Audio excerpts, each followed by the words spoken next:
Okay, all right. So, number one, what is this now? This is your best book of 2024. 2024. Your most favorite of 2024 so far. Okay, what is it? Let's hear it. Drum roll, please. Go ahead.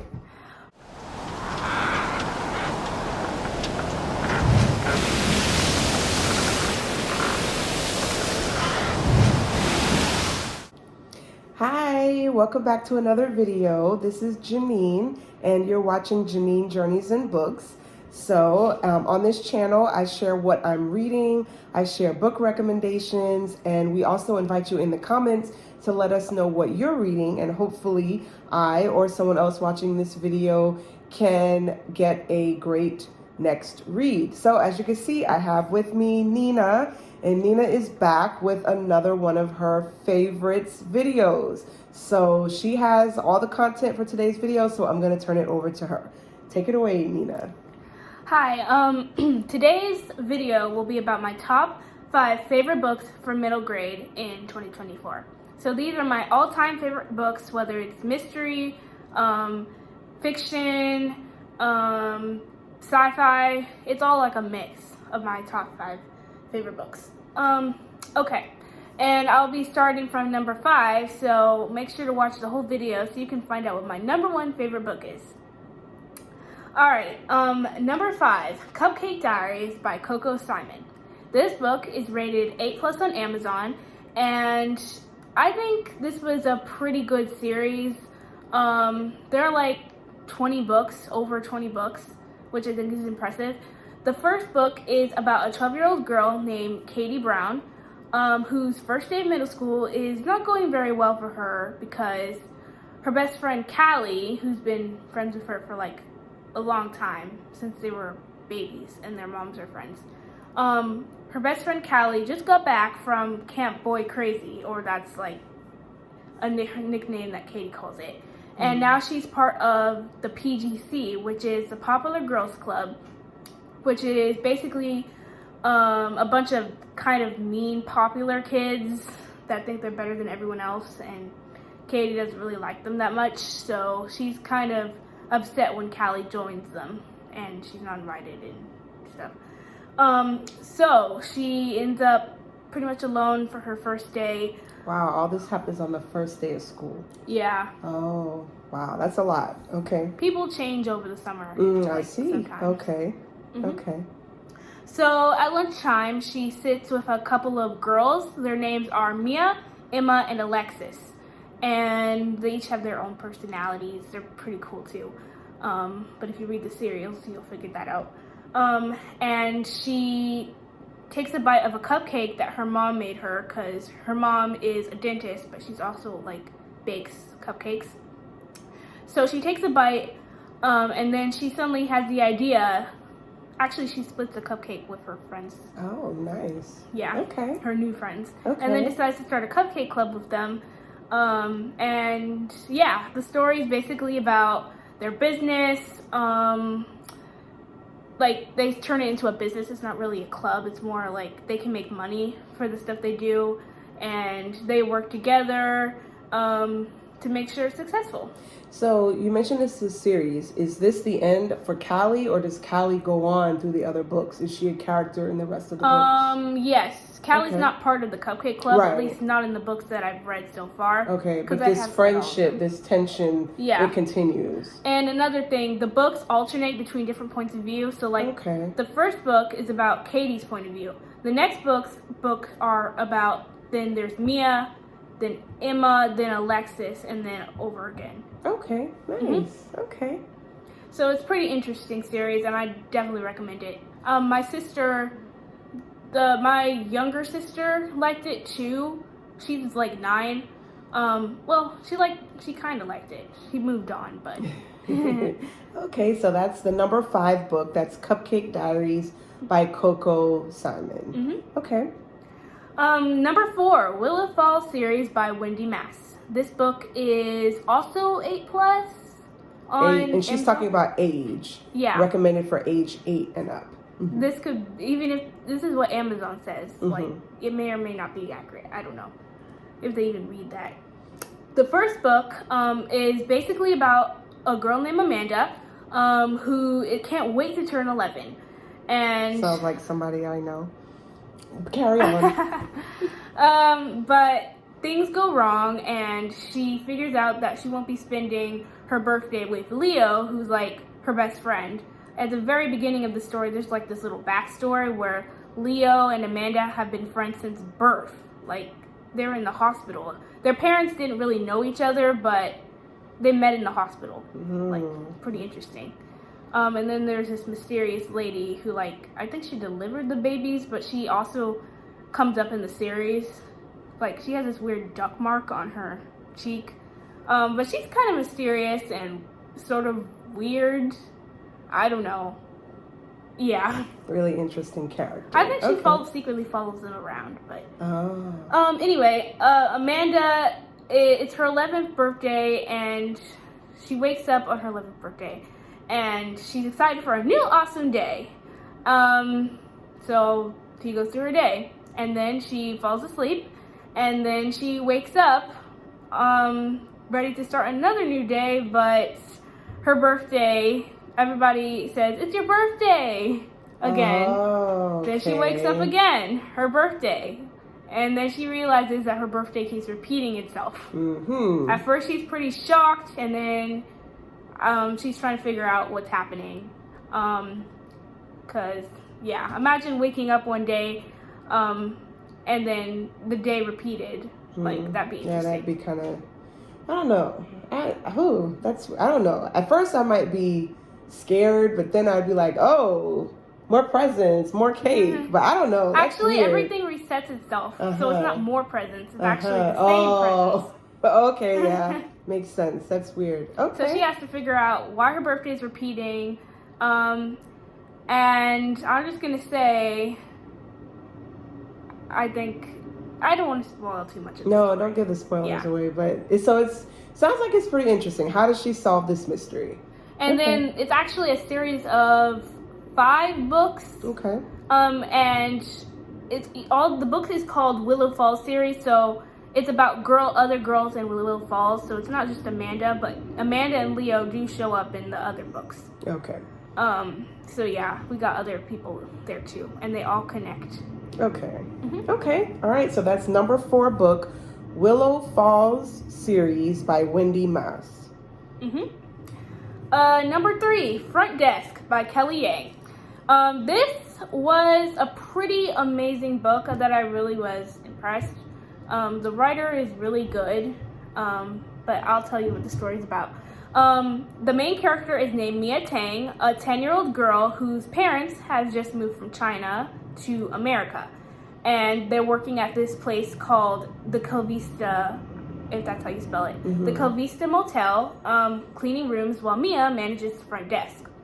Her parents also hide immigrants in the motel. Oh, wow. Yeah. Okay. But that's kind of conflicting because the owner, Mr. Yao, he's really grumpy, and he doesn't like immigrants being kept in his hotel.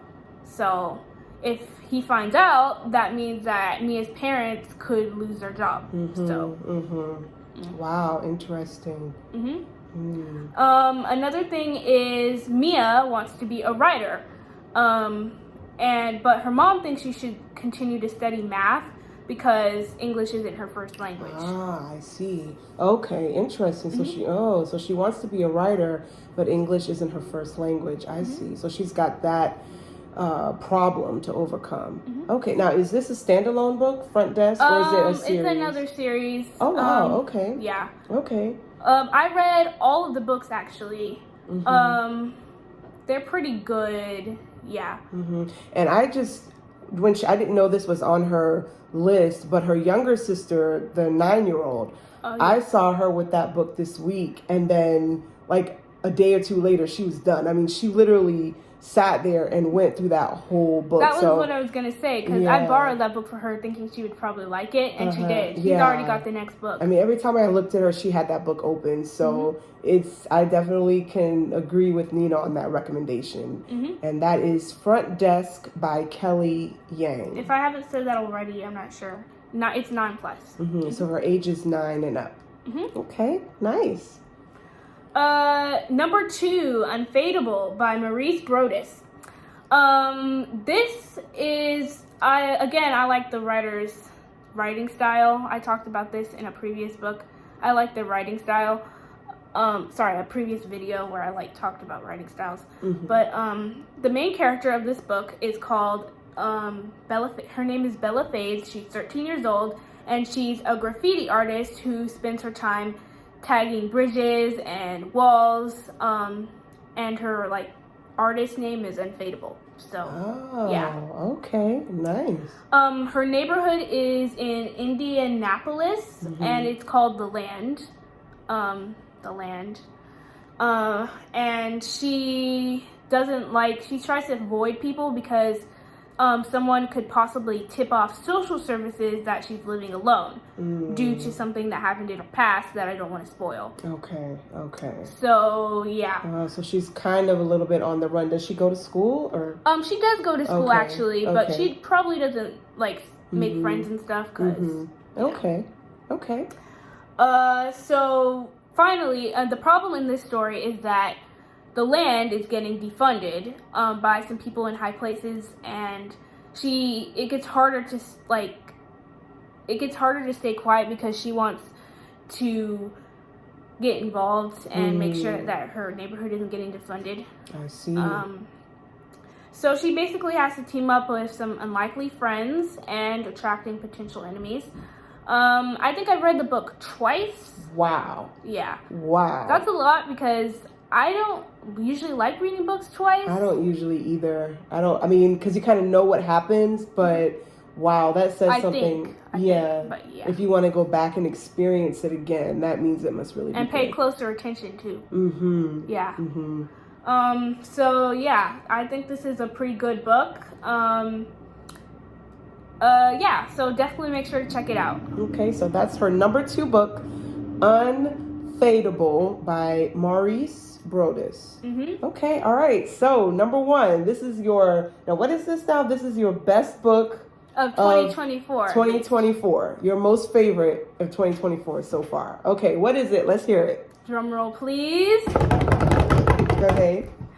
Number 1, Blooming at the Texas Sunrise Motel. Okay. So this is my top favorite book. I guess I can't really explain why I like it that much, but I'll get to that after I tell you what it's about. So the book is about a 13-year-old girl named Stevie, who was named after Stevie Nicks, a popular rock singer or something. I don't actually listen to Stevie Nicks music. I don't really know until I read the book. But who after a terrible tragedy, Stevie is sent to live with her grandfather, Winston, at his motel. And she doesn't really know much about him. I don't think she even knew that she had a grandfather. Okay. Because the grandfather is the father of her mother. Oh, okay. So she actually doesn't know much about her parents' past, which is kind of what the book's about. She's trying to figure out a little bit more about her mother's past. Along the way, she meets the local townspeople, Arlo and Roy, who are the caretakers of the motel. Stevie actually has a crush on Roy. Yeah, so Violet, a fashionista, she's an adult, Violet, who likes movie marathons, and Horace and Ida, the elderly couple who are permanent residents of the motel and have disabilities. Okay, that sounds like an interesting group of people that are there at the hotel. Okay. And there are others too, but you'll have to read the book to find out who they are. So along the way, she meets the people, she develops relationships. I think she starts a garden for the motel and tries to fix it up because her grandfather's motel is sort of run down. It's not the nicest motel in town. It's run down. And she tries to fix it up a little bit. And she learns more things about her mother and her past. And I think she goes on this trip or something that affects Winston. It's told from Stevie's point of view, I think. But yeah, I also read this book twice, and I probably read it a third time. What? Uh-huh. Why? What just, you want to experience it again? I mean, so you tell me why. What, you want to read the book, not in a bad way, but like, you want to read this a third time.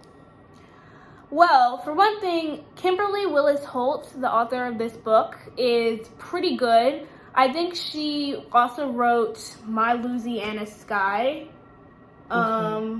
which is another book. I think she actually won an award for that. She wrote When Zachary Beaver Came to Town, My Louisiana Sky, Hurricane Girls, and some other books. Oh, and Dear Hank Williams, I read that too. That was pretty good. Okay. So she's a pretty popular author. Okay. So she's pretty good at writing. So let me ask you this. For people like me that rarely reread books, can you give a hint as to what we might get out of rereading again? Like get us on the rereading train. Like, if you really analyze a book, I think that you can find things and hidden messages in the book that you didn't know before. I see. Okay. And if you really like that book, then maybe you could go back, analyze it. Okay, so yeah, looking for things that maybe you didn't notice the first, or in your case, second time, but just looking to kind of, and I mean, I guess that gives to a writer that really makes a complex plot, really complex characters, that it's complex enough, it's deep enough where you actually can go back and ponder and think about it again, that you didn't get it the first time. And then, by the way, this book is my personal favorite, so it may not be your personal favorite. So even if you don't love the book like I did, there are plenty of other books out there that you might love, because maybe you'll find one that really speaks to you. You know, this book really spoke to me. Okay, and that's another reason too. Maybe sometimes you can't really explain it to somebody else to understand it, but this book, it has a connection that it has with you personally, and you just want to experience that again. So this book is rated 9+, I think. I don't actually have that down. So yeah, and there's a little bit of romance in here, like I said before, but it's pretty good. No really violence, or anything like that. Okay. And the same for the other books. I think they don't have much violence, or maybe some romance here and there, but you know, nothing too crazy. Okay, well, it sounds good. And so that's why we have our channel, because we read great books that we really enjoy, that speak to us. And there's a possibility that one of the books we share is something that you find and you may have that same joy from reading it. So we encourage you to check out the books that Nina suggested today. Check them out at your local library, and if you like them, you know, feel free to purchase. I always include links to the books that we mention in our videos so that you can have a way to get them if you so desire to add them to your library. So that's it for our video today. Hope you enjoyed. Please feel free to like, share, and subscribe, and we'll see you in our next video. And don't forget to recommend more books for me to read and review. Oh, absolutely. Please put in the comments, especially if you have preteens, middle graders, books that they're reading. Nina would love more recommendations, as would her sisters. So please leave those in the comments if you have them. See you in the next video. Bye. Bye.